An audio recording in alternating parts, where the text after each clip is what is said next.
बिस्मिल्लाहिर्रहमानिर्रहीम, अस्सलाम वालेकुम। मैं सदुल्ला खान हूँ। दो तीन चीज़ों पर मैं बात करूँगा आपके साथ इस वीडियो में। एक तो देखें, आरिफ अलवी साहब बेचारे एक इंटरव्यू दे बैठे हैं आसमा शिराजी साहबा को, और उस इंटरव्यू में जो कुछ उन्होंने कहा, बजाय इसके कि उनकी उस बात का कॉन्सेप्ट समझने के, उनके अल्फाज को पिक किया गया और उन अल्फाज को भी फिर तो मरोड़ के इस अंदाज में पेश किया गया खबर बनाकर कि जैसे वो अपनी तहरीक इंसाफ की पॉलिसी से ही मुत्तफिक नहीं है और इमरान खान के मौक़िफ़ से ही मुत्तफिक नहीं है। हालांकि वो कहना क्या चाह रहे थे और उनके अल्फाज क्या थे। उन्होंने ये कहा, जो दो लाइनों पर इस वक्त कंट्रोवर्सी पैदा हुई है। उन्होंने कहा कि आई एम कन्विंस्ड के तहकीकात होनी चाहिए, आई एम कन्विंस्ड के तहकीकात होनी चाहिए, I am not convinced on the fact कि साजिश हुई है। कि चले मैं मान लेता हूं कि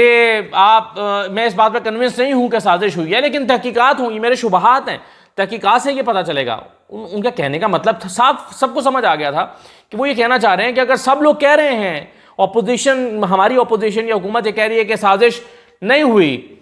तो मैं मान लेता हूं, I am not on convinced on the fact कि जी साजिश हुई है, चलिए मैं मान लेता हूं, मगर मेरे शुबहात हैं, मेरे शुबहात को दूर करने के लिए तो आप तहकीकात कराएं, तो मैं कन्विंस्ड हूं कि तहकीकात होनी चाहिए और मैं कन्विंस्ड हूं कि शुबहात है। तो ये उन्होंने कहा, और इसका साफ मतलब ये समझ आ रहा है कि वो ये कहना चाह रहे हैं, और उनकी बात का मकसद ये है पूरे कॉन्टेक्स्ट में अगर देखा जाए, वो ये कह रहे हैं कि अगर सारे लोग ये शोर मचा रहे हैं कि तहकीकात नहीं हुई, तो चले मैं भी कह देता हूं कि वो सारे लोग ये कह रहे हैं कि साजिश नहीं हुई, तो मैं भी कह देता हूं कि साजिश नहीं हुई, लेकिन मेरे शुबहात हैं, उसके लिए भाई तहकीकात कराएं। तो इस पूरे कॉन्सेप्ट को छोड़ के जो खबर के तौर पर ट्वीट्स करना शुरू की आसमा शिराजी साहबा ने, उनकी टीम ने। आसमा शिराजी साहबा ने अब क्या ट्वीट की, उन्होंने कहा I am not convinced on the fact that cipher is a conspiracy. ये कहा ही नहीं उन्होंने ये नहीं कहा कि cipher is a conspiracy, I am not convinced. पिछला जुमला छोड़ दिया गया। आप पिछले जुमले को मिलाकर देखें तो कोई तो बात समझ आती है। तो आसमा शिराजी साहबा ने कहा कि I am not convinced on the fact that the cipher is a conspiracy, I have my doubts, so I sent a request to Supreme Court to record circumstantial evidence, the use of language in cipher was not। आगे उनकी जो भी पूरी बात थी, तो उस पर फवाद चौधरी साहब ने एक तो पहले इसका जवाब दिया। उन्होंने कहा साइफर पर सदर ने क्या कहा और नून लीग के तर्जुमान सहाफ़ियों ने किस तरह सदर के बयान को पेश किया, इससे अंदाज़ा लगा लें कि ये कैसे लोग हैं कि सफ़ेद झूठ बोलने में भी इन लोगों को कोई मसला दरपेश नहीं। सीधी बात है, अगर इमरान खान हुकूमत साजिश से नहीं हटाई गई तो तहकीकात से फ़रार क्यों? भाई इमरान खान, वो यही उन्होंने कहा है कि अगर आप ये कहते हैं कि साजिश नहीं हुई तो फिर तहकीकात कराएं। उनके सिर्फ अल्फाज को पकड़कर उससे खेला जा रहा है कि जैसे वो ये कह रहे हैं कि जी मैं इमरान खान से मुत्तफिक ही नहीं हूँ। हालांकि उन्होंने ये नहीं कहा, उनकी पूरी बात का कॉन्सेप्ट तो निकालें ना, चलें अल्फाज को छोड़ दें, आप कॉन्सेप्ट निकालें क्या है। तो जर्नलिस्ट तो ये भी देखता है ना कि एक शख्स की पूरी बात का नुक्ता नज़र क्या है, उसका मतम नज़र क्या है, और आप सेंटर के एक जुमले को उठाकर आप प्लेस कर रहे हैं और आगे और पीछे के जुमलों को दोनों को नहीं जोड़ रहे और अपनी मर्जी का मीनिंग निकाल रहे हैं। तो इस पर आरिफ अलवी साहब ने भी अपने रद्दमल का इजहार किया और उन्होंने ये कहा है जी कि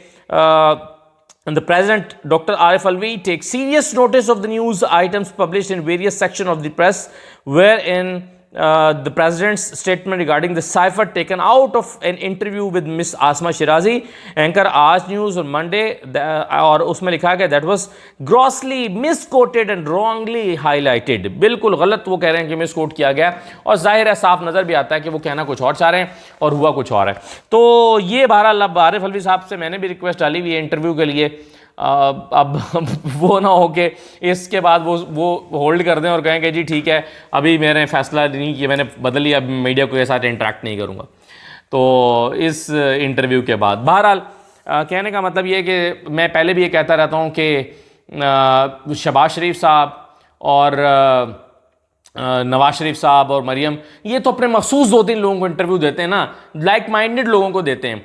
और ये अगर आरिफ अलवी साहब बेचारे ने आसमा शिराजी को इंटरव्यू दे ही दिया, वरना देखें ना नून वाले तो ऐसी हरकतें नहीं करते कि अपने मुखालिफ जो नुक्ता नज़र रखने वाले हामी जो लोग हैं, और आसमा शिराजी साहबा के बारे में जाहिर है जानते हैं कि जी pro PTI stance, pro PML stance है इनका, नून लीग के काफ़ी करीब समझी जाती हैं और उनका नुक्ता नज़र और नून लीग का नुक्ता नज़र काफ़ी मैच करता है बहुत सारी चीज़ों में। तो ऐसे अगर फ़र्ज़ कीजिए ये नवाज शरीफ के मुखालिफ ग्रुप का कोई होता तो नवाज शरीफ कभी इंटरव्यू ना देते, लेकिन आरिफ अलवी साहब ने आसमा शिराजी को इंटरव्यू दिया, तो वो सोच रहे होंगे कि वैसे कि मैंने क्यों दिया। लेकिन बहरहाल ये चीज़ें जो हुई हैं उस पर काफ़ी एक रद्दमल आया है। दूसरी बात यह है कि तहरीक इंसाफ ने आज नैले पर दैला मारा है तहरीक इमरान खान को घेरने की कोशिश की जा रही है उसके तोशाखाना के मामले में। तो आज स्पीकर को एक रेफरेंस भेजा है तहरीक इंसाफ ने भी और कहा है कि आसिफ जरदारी साहब ने जो गाड़ियां ली हैं बतौर सदर, वो गाड़ियां तोशाखाना से ले ही नहीं सकते थे,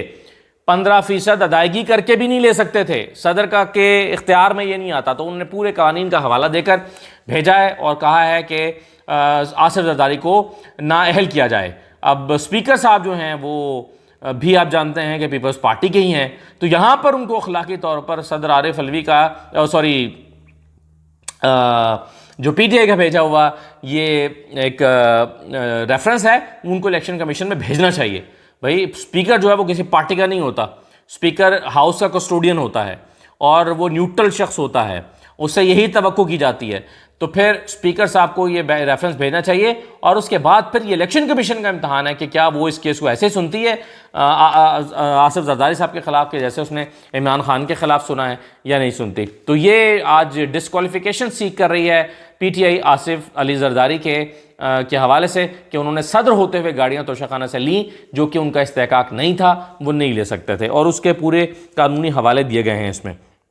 अच्छा, आखिरी बात जो मैं आपके साथ करना चाहता हूँ वो ये है कि नून लीग ने बड़ी कोशिश की कि वो इलेक्शन से भाग जाए और वो इलेक्शन से भाग कर राह फरार इख्तियार कर ले और 16 अक्टूबर का जो इलेक्शन है उसमें उनको इमरान खान के ख़िलाफ़ न उतरना पड़े। उसकी वजह जाहिर है कि ये है कि इमरान खान की मकबूलियत बहुत है, उसकी वजह यह भी है कि इमरान खान खुद इलेक्शन लड़ रहे हैं, उसकी वजह यह भी है कि इमरान खान जो हैं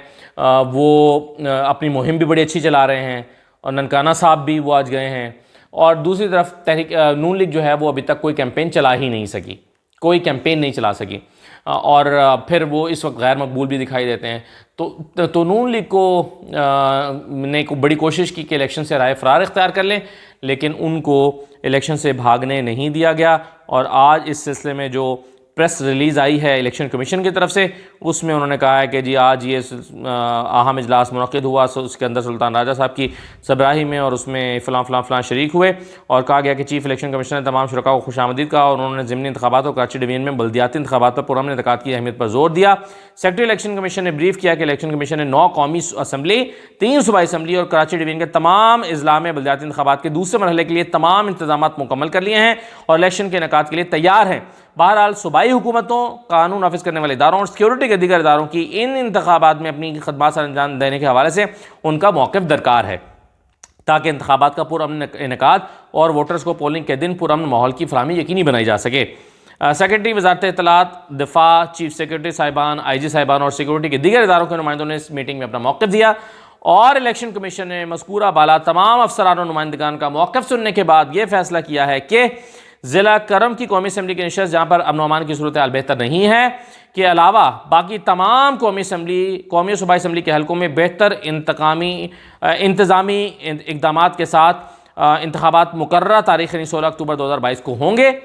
NA 45 कोरम का इंतखाब मुकर्रर तारीख़ यानी 16 अक्टूबर को नहीं होगा, यहाँ पर इंतखाब की तारीख़ का ऐलान बाद में किया जाएगा और कराची डिवीज़न के तमाम अजला में दूसरे मरहले के बल्दियाती इंतखाबात भी शेड्यूल के मुताबिक 23 अक्टूबर 2022 को होंगे। तो ये प्रेस रिलीज़ आ गई है। तो अब जो नून लीग के पास फ़रार का रास्ता है वो नहीं बचा है। 16 अक्टूबर को पता चलेगा कि कौन कितना कॉन्फिडेंट था अपने इलेक्शंस के हवाले से और कौन इसमें जीतता है और आवाम किसको वोट देते हैं और कौन सुरखुरू होता है। तो ये बड़ा इंपॉर्टेंट हो गया है अब 16 अक्टूबर का इलेक्शन। लेकिन यही वो दिन है जब इमरान खान ने लॉन्ग मार्च की कॉल भी दे रखी है। कॉल देने से मुराद के इशारा दिया है कि वो इन दिनों में कॉल देंगे, लेकिन मैं आपको ये कह चुका हूँ कि मुझे नहीं लगता कि इन दिनों में कॉल आएगी। मुझे लगता है कि अक्टूबर के आखिर या नवंबर के शुरू तक यह मामला जाएगा। लेकिन बहरहाल देखिए 16 अक्टूबर के इलेक्शन तो बहरहाल अब होते हुए नज़र आ रहे हैं और उसके नतीजे में जो रिज़ल्ट निकलेगा वो बहरहाल बहुत अहमियत का हामिल होगा। अब इसमें अगर फ़र्ज़ कीजिए इमरान खान 9 में से 8 बल्कि 7 हलकों में इलेक्शन होंगे, कोरम का नहीं हो रहा और कराची का शकूर शाद वाली सीट का भी नहीं हो रहा, तो 9 में से 7 इलेक्शन हो रहे हैं। अब 7 में से अगर 5 तहरीकें साथ जीत जाती है, 2 नून लीग भी जीत गई, 2 भी जीत गई, तो नून लीग कहेगी कि देखें जनाब हमने तो उनकी 2 सीटें जीती हैं, हमारा लॉस तो नहीं हुआ, हमने तो गेन ही किया है। तो ये एक अच्छा 2 हफ्ते शुगर लगा रहेगा इन इंतखाबात के बाद। इजाज़त दीजिए, अल्लाह हाफ़िज़।